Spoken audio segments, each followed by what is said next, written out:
Line बा कोनो मेहरारू कहा बा ध्यान देंगे दू अर्थी गीत या एक दिमाग लगाया दिमाग न लगाओगे तो फंस जाबे दोस्त कहना पड़ा भारतवासी चैलेंज देता है कैसे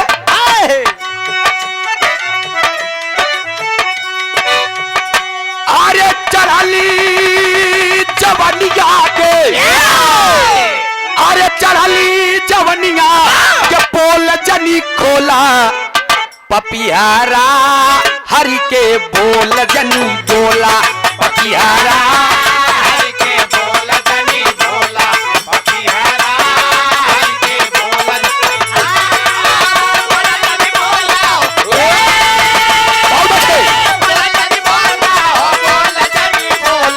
पपियारा हरि के बोल जनी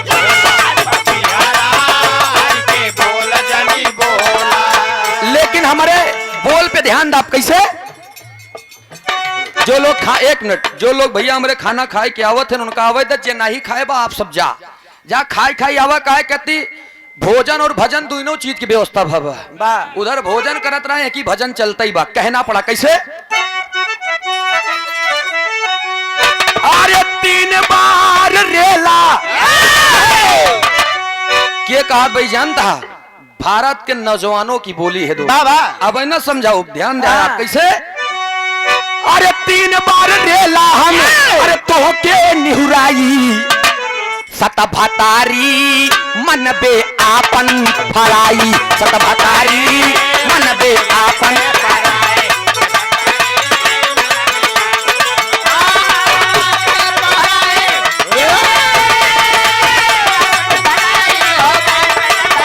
सतभतारी मन बे आपन फराई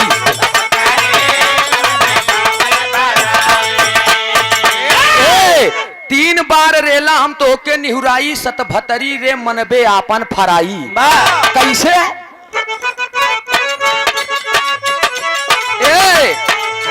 पहली बार रेला ता भागु लम्मा लम्मा पहली बार रेला ता भागु लम्मा लम्मा पहली बार रेला ता भागु लम्मा लम्मा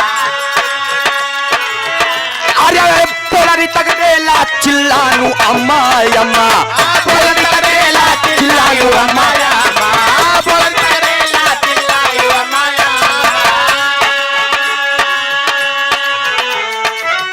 अरे सास तोर यतकी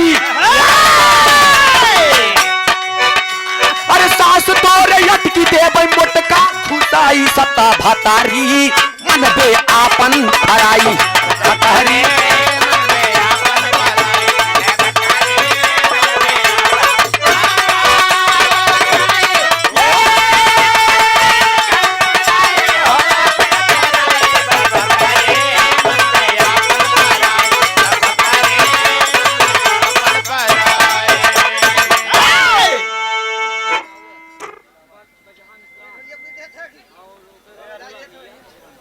और ये परमादरी सम्मानी श्री आप राजेश उर्फ दिलावर प्रजापति भैया हमरे बजहा मिश्रान और भोला भैया प्रजापति आपके तरफ से 21 रुपया पुरस्कार आपके श्री चरणों में कोड कोड नमन बा प्रणाम बा आशीर्वाद हम बच्चे कला में कामयाब रहे पहली बार रेला तऊ भगलू लम्मा लम्मा ई जानता कहाँ की बात है ई 1900 कई के बात यही बताओ बा दूसरी बार में कहना पड़ा कैसे तीसरे बार में सारा मतलब बतावत है बारे दुनिया 1965 में पाकिस्तानी ने जंग छेड़ दिया था दोस्त कैसे जंग छेड़े रहे दूसरे लाइन में कहना पड़ा कैसे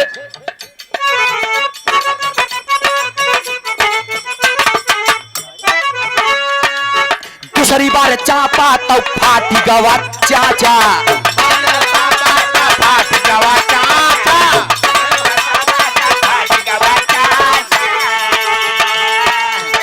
अरे फेंक दिया खून जवन खींच दिया खाचा फेंक दिया खून जवन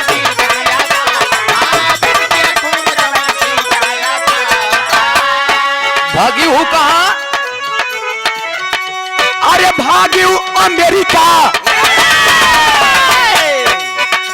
अरे भागी हूँ अमेरिका दवाई कराई सता भतारी मन बे आपन फराई।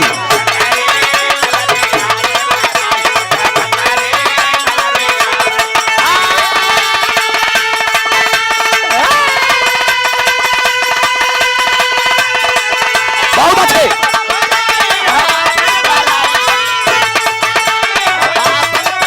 सता भतारी मन पे आपन।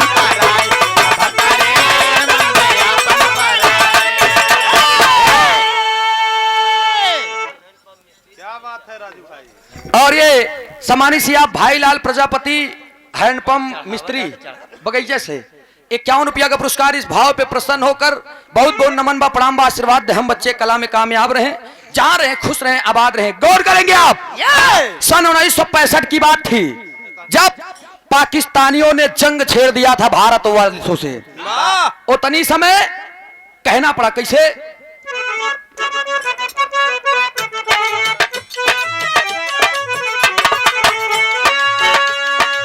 तीसरे बार में कहना पड़ा पहली बार रेले तो भागू लंबा लंबा, मतलब पहली बार। उस समय प्रधानमंत्री कौन था? लाल बहादुर शास्त्री जी। 1965 के बाद यही पहली बार की बात है। हाँ, लाल बहादुर शास्त्री जी थे तब पाकिस्तानियों ने जब जंग छेड़ दिया था। उतनी समय भारत के नौजवानों ने कराची तक जाकर के कब्जा कर लिया था, जबकि कराची उनके बोड़री के बराबर रहन। शरीर के अंग बताए हैं कि उनके बोड़री के बराबर रहन। बोड़री तक रेला चिल्लानी अम्मा अम्मा। हाँ, पूरा पाकिस्तान जान लगी डराई के बाप रे बाप, कराची तक कबर कर लिया गया। एक समझौता कहां भरान कहना पड़ा कैसे मास्टर साहब। दूसरी बार रेला तो फाट गया चाचा। भारत के नौजवानों ने कहा सन 1971 के बात यह, और सन 1971 में कैसे रहा मास्टर साहब कहना पड़ा तीसरी बार।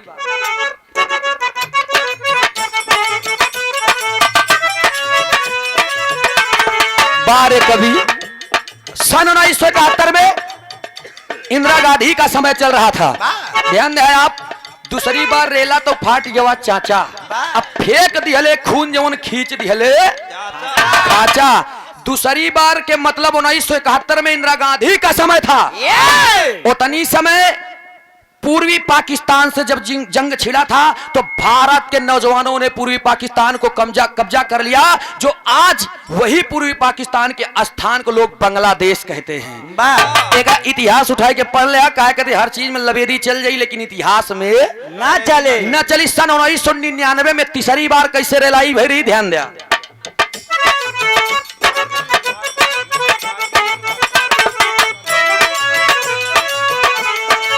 तीसरी बार बनलू तू बड़की खिलाड़ी।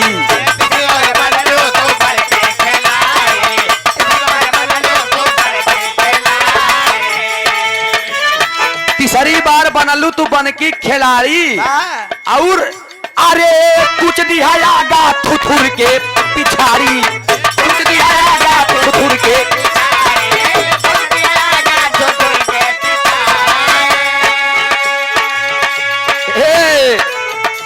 अरे जो दबई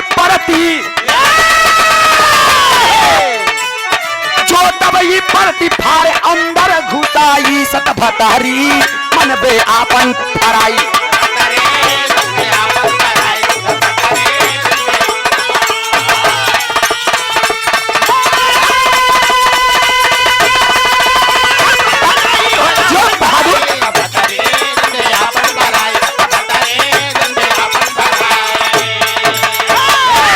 तीसरी बार के जंग जब छिड़ा था कारगिल युद्ध 1999 में, तब कारगिल युद्ध को भारत के नौजवानों ने जीता था, हमारा भारत जीता था।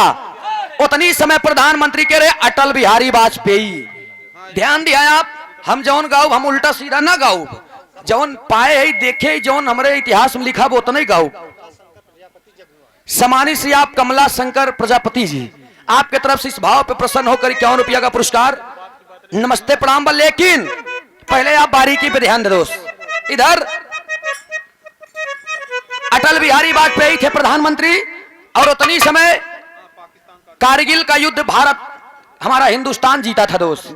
पाकिस्तानियों ने अमेरिका के आड़ में एक चुनौती दिया था। चुनौती ये थी कि अगर परमाणु बम हम लोग दाग देंगे तो जान आधा हिंदुस्तान स्वाहा हो जाए। उही समय टेरी बनी रही, कवन टेरी बनी रही कहना पड़ा मास्टर साहब। ये अरे राम झारा भाई दूलरवा झारा भाई दुई नौ जानी के झारा भाई दूलरवा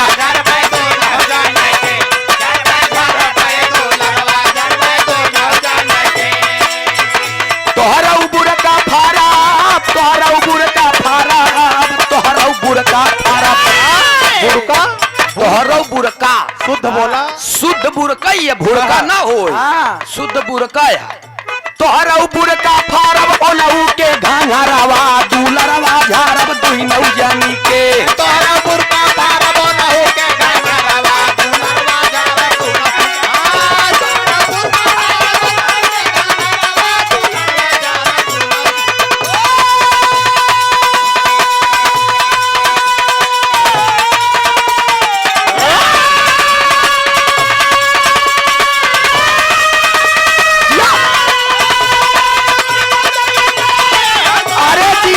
प्रयागराज के से तोहरा बुरका फारब ओनहु के घाघरावा दूलरवा झारब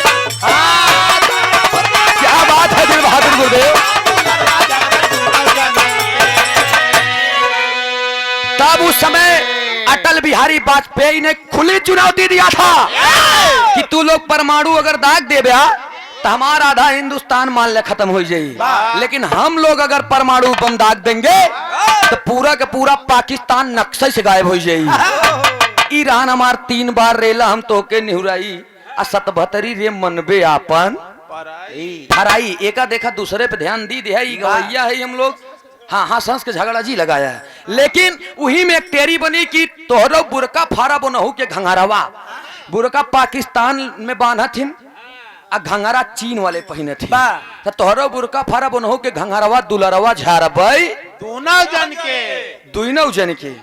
और ये विराट विरहा का आयोजन 14 जनवरी 2024 दिन में स्थान खड़गपुर सूर्यावा गायक कलाकार विजयलाल यादव गाजीपुर और ओम प्रकाश यादव बक्सर बिहार। विरहा कमेटी अध्यक्ष धर्मराज यादव खड़गपुर। क्या बात है, आपके श्री चरणों में मेरा कोट को नमन बा प्रणाम बा। अच्छा ये विरहा में हमारा चर्चा रही। कमलेश वर्मा श्री विरहा मीडिया प्रभारी हमारे धर्म के पिताजी पहले ने बताया कहें सूरज हम के कहा कहन 2 जने रहबे करी हैं, 1 जने तू रहा। आप भी आए हैं बबलू भैया हमारे प्रजापति जी, आप भी आए हैं बनारस की धरती से, जिस धरती का नाम जहां की मिट्टी पारस है उस धरती का नाम बनारस है। आप लोग बनारस से चल करके आए हुए हैं, आपका भी और बबलू भैया प्रजापति जी का भी और आप धर्मराज चाचा जी का भी मैं तीनों लोगों को मैं प्रणाम करता हूं, नमन करता हूं। और ये 201 रुपया का पुरस्कार देकर हौसला अफजाई किए हैं। आपके श्री चरणों में कोट को नमन बा प्रणाम बा। आप लोग सभी लोग जाकर के विरहा का आनंद उठाइएगा। 14 तारीख के तो हमारे बनारस में रजनीगंधा जी से बा। बहुत बहुत धन्यवाद। 100 वर्ष सभी सकल पंच के नमन बा। ए भैया हो आवा एक छोड़ के विरहा हमारे लोग से तरफ से लैला जौने उपलक्ष्य में हम लोग आए हैं, जौने उपलक्ष्य में हम लोग आए उ उपलक्ष्य में विरहा लिया का मास्टर साहब। हाँ भैया।